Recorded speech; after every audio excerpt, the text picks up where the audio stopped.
Borayotganimizdek, O'zbekiston Respublikasi Prezidenti Shavkat Mirziyoyev kecha Yangi Toshkent shahrida olib borilayotgan qurilish ishlari bilan tanishdi. Tashrif doirasida davlatimiz rahbari Yangi Toshkentda barpo etilayotgan O'zbekiston Milliy kutubxonasining yangi binosidagi qurilish ishlarini ko'zdan kechirdi. Mazkur obyekt yangi shaharning asosiy ilm-fan va ma'rifat maskanlaridan biri sifatida bunyod etilmoqda. Yangi Toshkent qurilishi avvalo ta'lim va ma'rifat obyektlaridan boshlangan bo'lib, Milliy kutubxona ushbu konsepsiyada muhim o'rin tutadi.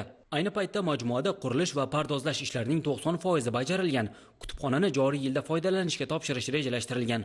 Umumiy maydoni 30 ming kvadrat metrdan ortiq bo'lgan 4 qavatli bino bir vaqtning o'zida 1420 nafar kitobxonga xizmat ko'rsatish imkoniyatiga ega bo'ladi. Uning me'moriy yechimida milliy an'analar va zamonaviy uslub uyg'unlashtirilgan. Kutubxonada kitob fondlarini saqlash, hisobga olish, ularning xavfsizligini ta'minlash va zararsizlantirish uchun maxsus yuqori texnologiyali xonalar tashkil etiladi. Xalqaro va milliy yirik kutubxonalarning elektron bazalaridan onlayn foydalanish imkoniyati ham yaratiladi. Ko'zi ojiz fuqarolar uchun maxsus o'quv va tadqiqot muhiti, 300 o'rinli kafe, galereya, sport va dam olish hududlari barpo etiladi. Shu tariqa kutubxona kitobxonlik, ilmiy izlanish va madaniy-ma'rifiy muloqotni birlashtiradigan zamonaviy markazga aylanadi.